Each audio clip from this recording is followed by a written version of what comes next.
ஆனா ரத்தம் சிந்தப்பட்டதுக்கு பின்பு அல்லது அவர்கள் விடுதலையானதுக்கு பின்பு அல்லது அவர்கள் எகிப்திலிருந்து வெளியே வந்ததுக்கு பின்பு அவர்கள் எதோட புறப்பட்டார்களா? வெள்ளியோடும் பொன்னோடு. நல்லா நல்லா சொல்லுமா, வெள்ளியோடும் பொன்னோடு தரித்திரம் இல்லை. சொல்லுங்க, இனி அவங்க வாழ்வில் என்ன இல்லையாமா? தரித்திரம் இல்லை, தரித்திரம் இல்லை.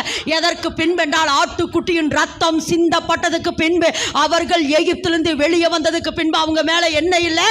தரித்திரம் இல்லை. அடுத்து என்னவாமா? அவர்கள் கோத்திரத்தில் பலவீனப்பட்டவன். அடுத்து என்ன சொல்றார்னா, வியாதிப்பட்டவன் இல்லை. எல்லாரும் ஆமென் என்று சொல்லுங்க.